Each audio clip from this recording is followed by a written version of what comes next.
माननीय अध्यक्ष महोदय,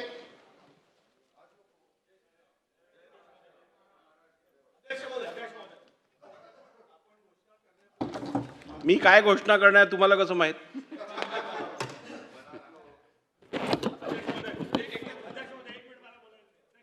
थांबा, बोला बोला बोला. अध्यक्ष महोदय, जे काही ठरलं असेल, मला जी काही माहिती मिळाली, आपण आता इकडे मुंबई परिसरात आणि मुंबईच्या आणि महाराष्ट्रामध्ये एकूणच पाऊस मोठ्या प्रमाणात सुरू आहे.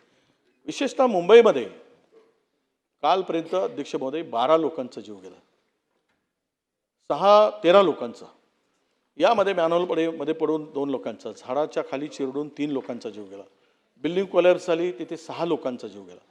आणि आता माझी एवढीच विनंती आहे की आजच्या कामकाजाच्या पूर्वी सरकारने एक निवेदन केलं पाहिजे की हा फक्त दुर्घटनेचा विषय नाही, हा महानगरपालिकेच्या जबाबदारीचा पण विषय आहे. महानगरपालिकेची काय जबाबदारी आहे की एवढ्या मोठ्या प्रमाणामध्ये मनुष्य आणि लोकांचा जीव जातो आहे, मॅनहोल स्वतः उघडे पडलेत आणि त्यामध्ये ही कोणावर तरी जबाबदारी अध्यक्ष महोदय दिली पाहिजेत, कोणावर तरी जबाबदारी फिक्स केली पाहिजेत. आणि पुन्हा हा जी काही निष्काळजीपणाची मोठी किंमत ही आपल्याला सगळ्यांना मोजावी लागते, याला कोण जबाबदार? म्हणून माझं मत एवढंच आहे अध्यक्ष महोदय की या ज्या काही अनधिकृत धोकादायक इमारती आहेत, अनधिकृत बांधकामे आहेत, धोकादायक वस्त्या आहेत, यांच्या संदर्भात पावसाळ्याच्या पूर्वी ज्या उपाययोजना किंवा त्या सतर्कतेचा इशारा ज्या उपाययोजना करायला पाहिजे त्या काहीच केलेल्या दिसत नाही. आज जी परिस्थिती झाली आपण पाहिलं अध्यक्ष महोदय, मिसिंग लिंक दरड कोसळली, करोडो रुपये आपण खर्च केलेत, पहिल्यांदाच पावसामध्ये खड्डे पडलेत, त्यानंतर त्या मिसिंग लिंकवर आता पूर्णतः पुणे मुंबई रस्ता महामार्ग बंद पडलाय, रेल्वे बंद आणि मिसिंग लिंक बंद, जुना महामार्ग होता तो पण बंद पडलाय. आणि ही जी दुरावस्था झाली, खरं म्हणजे या सगळ्यासाठी सरकार म्हणून आपण निवेदन करून वस्तुस्थिती लोकांच्या पुढे यावी आणि त्यामध्ये अध्यक्ष महोदय या सगळ्या घटनेची चौकशीची घोषणा सरकारनं करावी अशी माझी मागणी आहे अध्यक्ष महोदय. परिस्थिति हद से ज़्यादा गंभीर हो गई है. पिछले दिनों में 5 दिनों के अंदर 10 से ज़्यादा लोगों की मृत्यु हो गई है. अध्यक्ष महोदय, सबसे पहले सरकार ने उन परिवार की सहानुभूति के साथ में 25-25 लाख रुपए की उन परिवार के लिए घोषणा करनी चाहिए अध्यक्ष महोदय. दूसरा अध्यक्ष महोदय, ये बारिश और बढ़ने वाला है, बारिश और जोर से आने वाला है, ये बात तय हो गई कि मुंबई महानगर पालिका का माजंसा फेल्योर है. इसके लिए सरकार को इंटरवेन करना पड़ेगा और सरकार को इंटरवेन करके इमरजेंसी डिक्लेयर करके इस मुंबई और MMR रीजन के अंदर जो मौतें हो रही है उसको रोकने के लिए कड़े से कड़े कदम उठाने पड़ेंगे, नहीं तो ये फिगर सैकड़ों के अंदर जाएगा.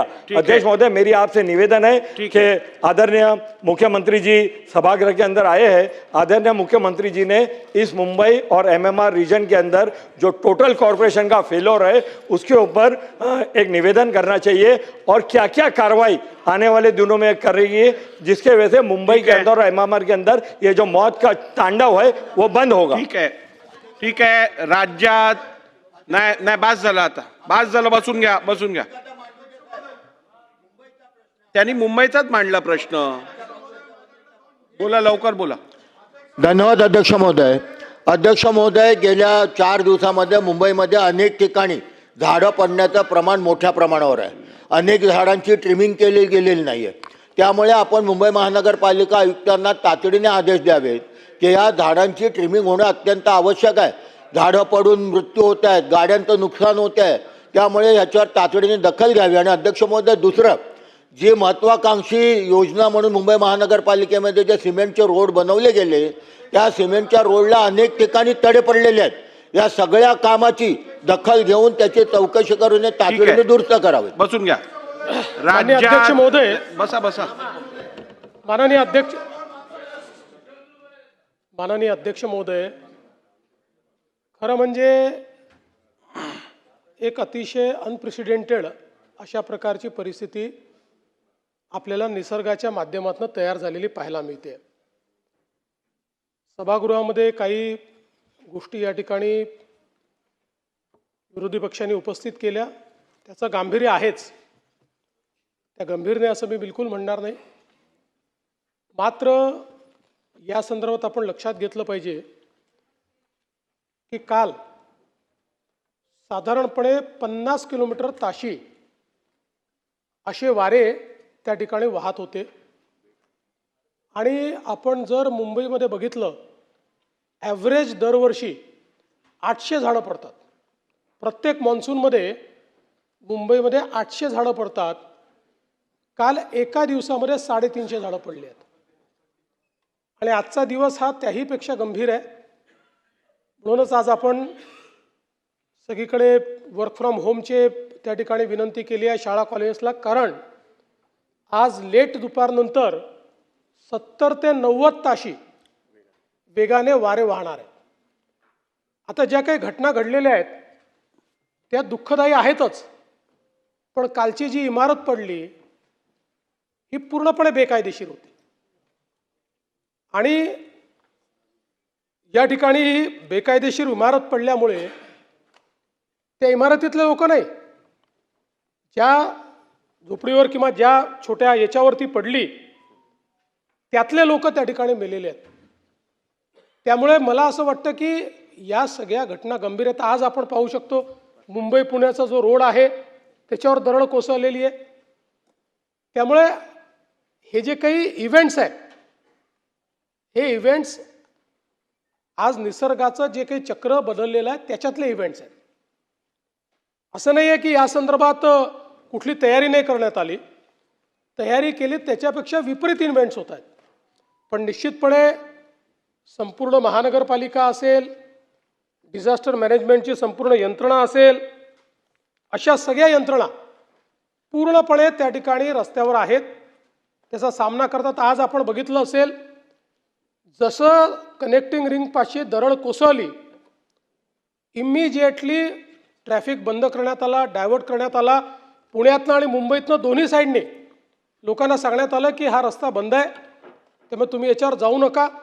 आज आपल्याला अडकलेले लोक खूप आहेत बाबा, अशी परिस्थिती त्या ठिकाणी दिसत नाही, कारण अलर्ट मोडवर आपण आहोत. अर्थात काही लोक निश्चित अडकलेले आहेत, जे मध्ये होते त्यांनाही परत फिरून कसं जाता येईल याची व्यवस्था केली आहे. या दरडी काही कोसळल्यामुळे रस्त्यामध्ये पाणी इतकं साठलेलं आहे की त्या ठिकाणी मदत करून त्या छोट्या गाड्या बाहेर काढाव्या लागत आहेत. तेही काढण्याचं काम हे चाललेलं आहे.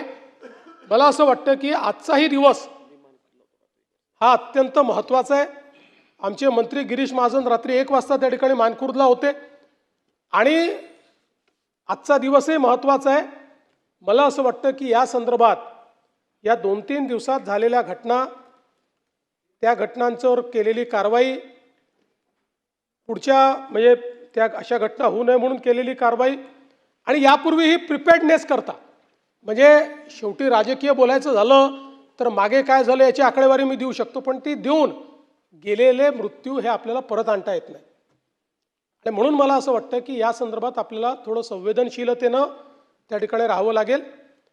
या संदर्भात उद्या पूर्ण, म्हणजे आताही निवेदन माझ्याकडे तयार आहे, पण आजचा दिवसही महत्त्वाचा आहे, त्यामुळे अर्धवट निवेदन करण्याच्या ऐवजी उद्या या संदर्भात संपूर्ण निवेदन हे आपण या ठिकाणी करू. पण आज या सभागृहाच्या माध्यमातून मी नागरिकांना विनंती करतो की आज दुपारनंतर खूप मोठ्या प्रमाणात वारे असणार आहेत, त्यामुळे झाडांवर त्याचा परिणाम होऊ शकतो. तीन वगैरे जिथे लागले असतात तिथे परिणाम होऊ शकतो. या दृष्टीनं लोकांनी सजग राहण्याची आवश्यकता आहे. 2 दिवस झाले ज्या ज्या ठिकाणी आपल्याला असं वाटतंय की इथे काही दुर्घटना होऊ शकते तिथले लोक बाहेर काढलेले आहेत, त्यांना काही वेगवेगळ्या ठिकाणी आपण ठेवलेलं आहे. पण लोकांनी ही सावधानता ठेवावी, शक्यतोवर सगळा प्रवास टाळावा. कोणीही आता या परिस्थितीमध्ये अत्यावश्यक असल्याशिवाय प्रवास करू नये. आणि विशेषतः युवांना माझी विनंती आहे की आजचे वारे आणि एकूण पावसाची परिस्थिती बघता टुरिझम, म्हणजे ज्याला आपण असं म्हणतो की लोकांना, युवांना आवडतं पावसात जाणं, धबधब्यांवर जाणं, तर आज ते टाळावं अशा प्रकारची मी सर्वांना नागरिकांना विनंती करतो. आणि पूर्ण प्रशासन अलर्ट मोडवर आहे. 12 वाजता पुन्हा आम्ही जे आपलं राज्य आपत्ती व्यवस्थापन कक्ष आहे त्या ठिकाणी एक पूर्ण महाराष्ट्रातला आढावा घेतो. सगळ्यांना अलर्ट मोडवर ठेवण्याचं काम त्या ठिकाणी आम्ही करतो. आणि मी विश्वास देतो की यंत्रणा कुठेही कमी पडणार नाही. ज्या ठिकाणी कुठे कमतरता राहिली असेल तर ती दूर करण्याचं काम हे आपण राज्य शासनाच्या वतीनं निश्चितपणे करू.